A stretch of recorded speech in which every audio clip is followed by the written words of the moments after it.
idila. Danas je v našoj kući mirno. Prava idila. Po nas se svako leto paričuje zimnica. To dela mama, a mi drugi njoj pomoremo. Ona kuha soki, kompoti i marmelade od svega i sačesa. Včera je kuhala marmeladu od smoka. Skroz je mešala i pobirala penu. Ča njoj niš pricnula dritova obraz. Tekla je posmršnjeni grah za stavit na to opečeno. Ja sam joj rekla da će joj ne bi bilo boje stavit bobice od bazga, až su manje. Tata njoj je rekao da je mogla stavit masku kad je šla kuhat. Ona mu je odgovorila, ma niš, brižna, dala se i kako će jutra na delo, tako namaškarana. Pogasila je šparhet. Ja sam otela čistit čišpi za kuhat marmeladu jutra. Ni njoj bilo baš pravo da ima nož v ruke, ma ja sam baš naidala i dala mi je nož.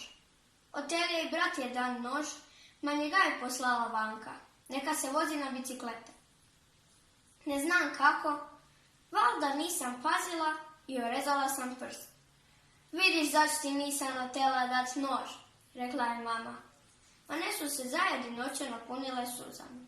Sad ne cmihaj, leh malo potrpi. Stavila mi je flašter i tako sam bila gotova s delom. Ni pasalo ni pol uri, a vane vapaj.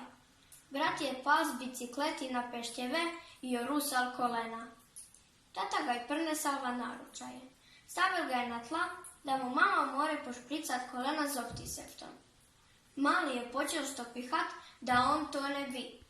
Ma, ni mu pomoglo.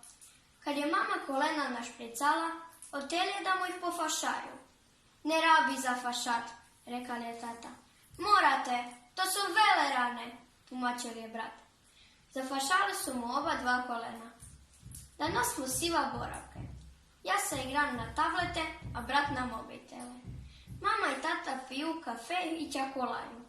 Niš se ne kuha. Niki se ne jadića sedimo i ležimo s igricami v rukah. Neki je za vlekan, neki za fašan.